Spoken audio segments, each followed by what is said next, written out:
उत्तर प्रदेश के संभल में क्या हुआ ये आप तमाम लोग जानते हैं। किस तरह से एक मस्जिद के ऊपर ये आरोप लगाया गया कि ये मस्जिद असल में एक मंदिर के ऊपर तामीर की गई थी। बाबर ने क्या किया, बाबर ने ये किया, बाबर ने वो किया, अब उसका बदला आज के मुसलमानों से लेने का एक फैशन बन गया है।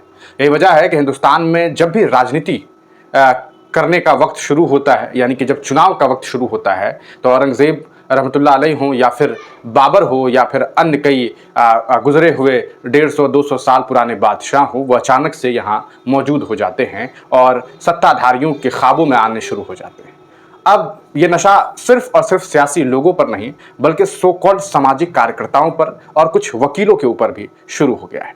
विष्णु जैन नाम के एक वकील, जो वैसे तो पेशे से सरकारी वकील हैं, वो आजकल याचिकाकर्ता भी बन गए हैं और उनका काम यह है कि वो सिर्फ मसाजिदों के ऊपर लगातार ये आरोप लगाते हैं कि फलाने मस्जिद के नीचे मंदिर तो फलाने मस्जिद के नीचे मंदिर है, और ये सिलसिला जारी है। ऐसे में सब कुछ शुरू होता है उत्तर प्रदेश के संभल के जामा मस्जिद को लेकर के भी। और फिर क्या हुआ, 24 नवंबर को सुबह 6 बजे के आसपास सर्वे की टीम पहुंची। वहां पर एक जो कह सकता है वकील हैं विष्णु जैन, उनके साथ एक भीड़ पहुंची, नारा लगाते हुए जय श्री राम का नारा और तरह तरह की नारेबाजी उकसाने का काम। इसी बीच मुसलमानों को लगा कि यहाँ मंदिर में जो है वो खुदाई की जा रही है और इस तरह के आरोप हैं कि मस्जिद को जो है वो तहस नहस किया जा सकता है, फिर से बाबरी जैसे हालात हो सकते हैं, इसलिए मुसलमान एकत्रित हो गए, एकजुट हो गए कि हमारी मस्जिद को आप शहीद नहीं कर सकते। फिर क्या था, पत्थरबाजी की खबर सामने आई, पत्थरबाजी के आरोप और फिर टीयर गैस, लाठी चार्ज, गोलियां चली, 5 मुसलमान मारे गए। 5 मुसलमानों की मौत हुई। गोली भी धर्म देख करके लोगों को लगी। 5 गोली लगी, 5 मुसलमानों को लगी। एक लगभग 42 साल के व्यक्ति, एक 25 साल के व्यक्ति, एक 17 साल का लड़का, एक 18 साल का लड़का, टोटल 5 लोग हैं। अब इस पूरे मामलात के बाद मौके पर लोग पहुंचने की कोशिश कर रहे हैं। इसी कड़ी में चंद्रशेखर आज़ाद, जो नगीना लोकसभा क्षेत्र से सांसद हैं, सांसद महोदय जब वहां पहुंचने की कोशिश कर रहे थे, इस दरमियान प्रशासन ने उन्हें रोक दिया। फिर क्या हुआ, आप इस वीडियो को देखिए। आप आइए, मैं स्कूल में जहाँ कह रहे वही बात तक। मैं कानून का पालन करने वाला व्यक्ति, वकील भी हूँ और सांसद भी हूँ, लेकिन मैं अपने लोगों की हत्या नहीं होने दूंगा। मैं हिंसा के खिलाफ हूँ और हिंसा का किसी तौर पर समर्थन नहीं करता। मैं हिंसा के खिलाफ हूँ, लेकिन हिंसा के आधार पर अगर हमारे लोग हत्या की जाएगी तो ये स्वीकार नहीं किया जाता।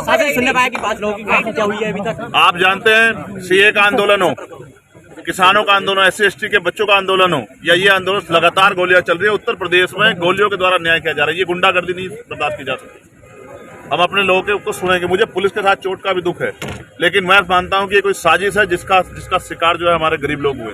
और आज उनके आवाज उठाने वाला कोई नहीं, लेकिन चंद्रशेखर घर नहीं बैठेगा, मैं आपको विश्वास दिलाता हूं।